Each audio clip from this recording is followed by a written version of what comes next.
सा है, प्लान क्या है और होने क्या जा रहा है। आज फिर मैंने अमरीश मिश्रा साहब को बुलाया है। अमरीश मिश्रा साहब दरअसल वो एक्सपर्ट हैं जो ईरान और मिडिल ईस्ट को जीते हैं, और कुछ दिन पहले ही वो ईरान में थे, वहाँ की मिलिट्री लीडरशिप से मिले, वहाँ के एक्सपर्ट से मिले, टोटली अपडेटेड है, डीप इंसाइट रखते हैं।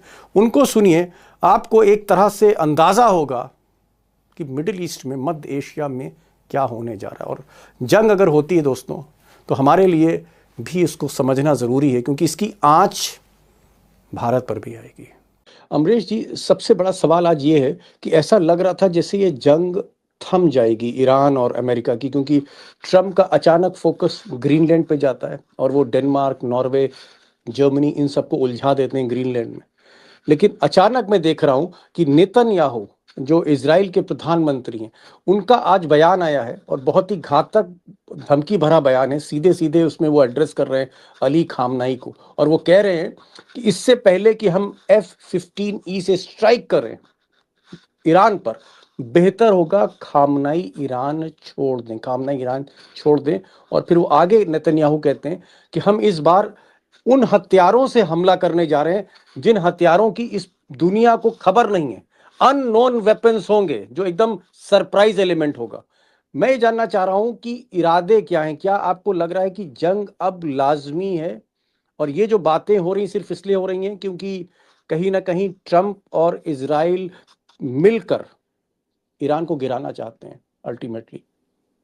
देखिए, इसमें तो कोई दो राय नहीं है कि ट्रंप और नेतन्याहू और इनके पीछे वेस्ट भी खड़ा है। जो ग्रीनलैंड पे हो रहा है, मेरा मानना है कि वो नूरा कुश्ती है।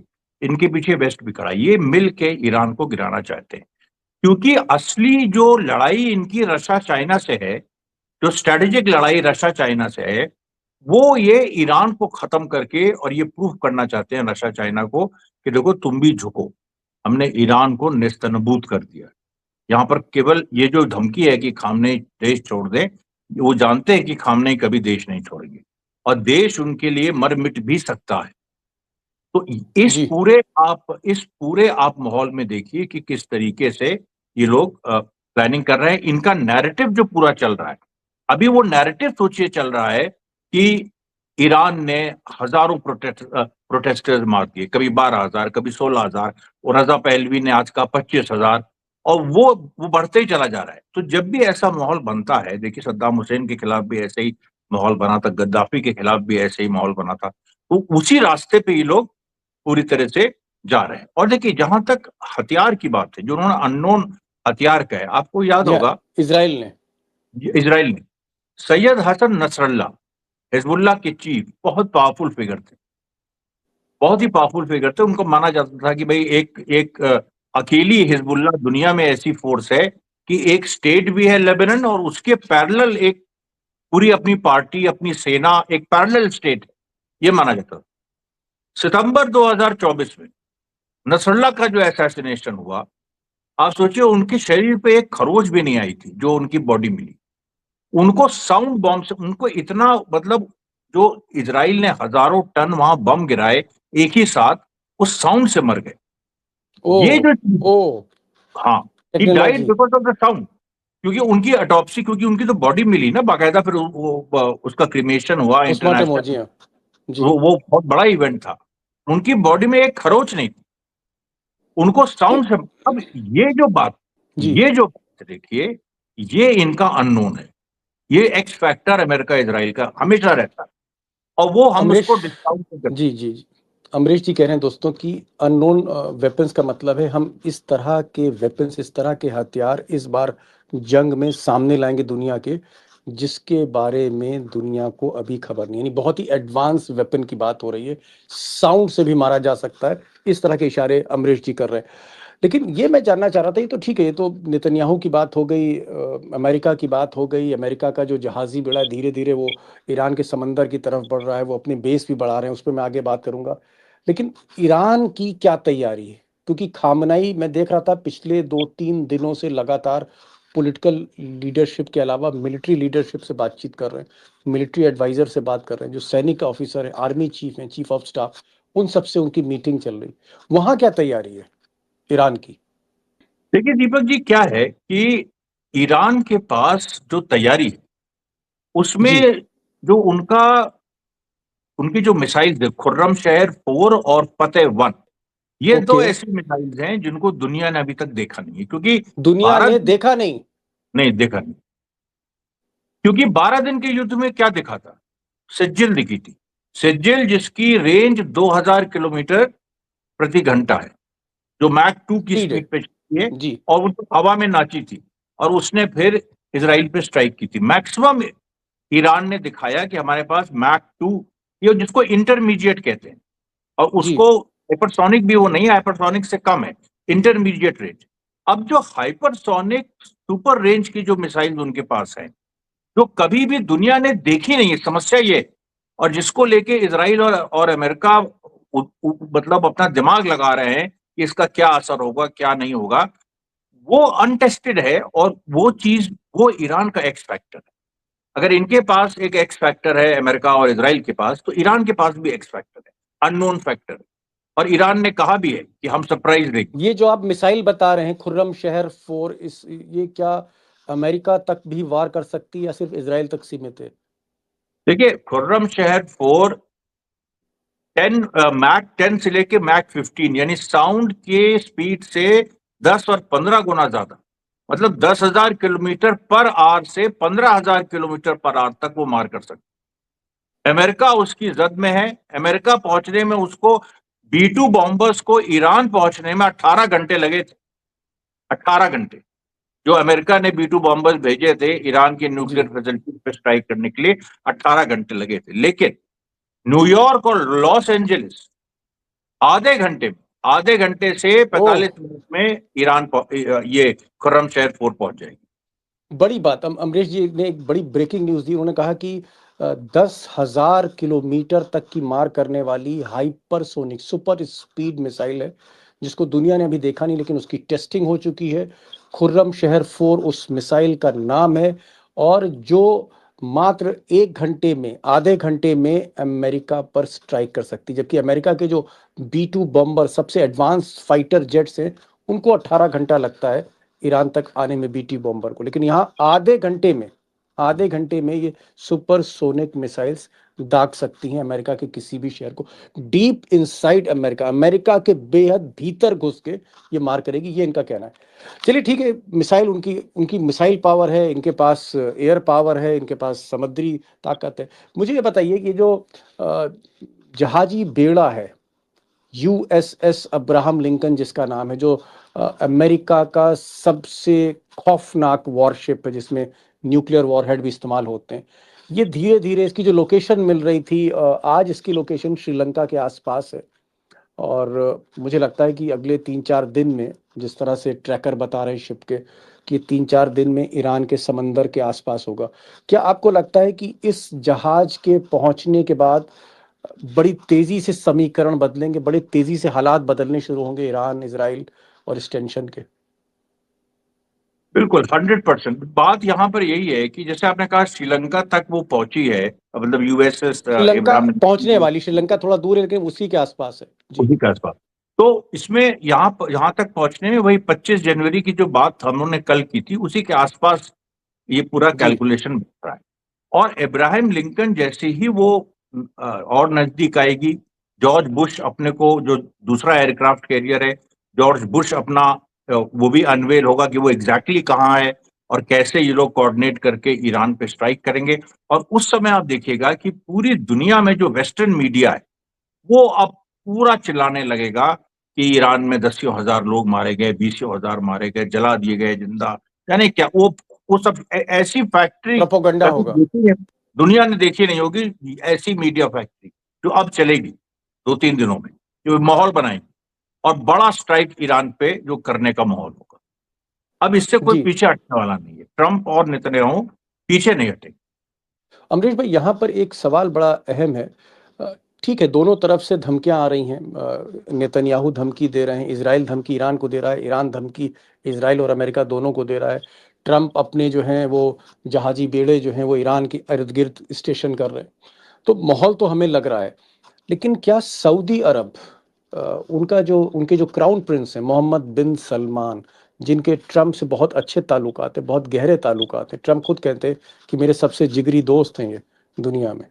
क्या मोहम्मद बिन सलमान, सऊदी अरब के क्राउन प्रिंस, या फिर कतर के जो बादशाह हैं, या फिर कुवैत के जिनके अमेरिका में बहुत इन्वेस्टमेंट है, क्या ये लोग जंग रुकवा सकते हैं?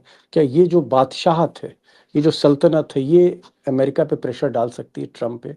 इस जंग को टाला जा सकता है?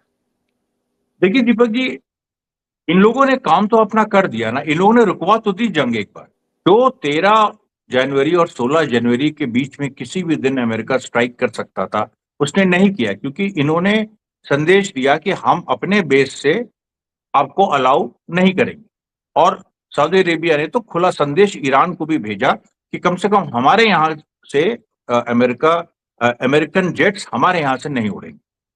तो वो हो गया, वो चैप्टर अब क्लोज है। जी अब सवाल ये है कि क्या अमेरिका के पास वैकल्पिक बेस है जहां से वो स्ट्राइक कर सकता है? जी ये असली बात है कि ये दुनिया दुनिया एक्सपेक्ट नहीं कर रही है कि वो, क्योंकि सब लोग यही सोच रहे हैं कि वो जो मिडिल ईस्ट में बेसेस हैं वहां से स्ट्राइक होगी।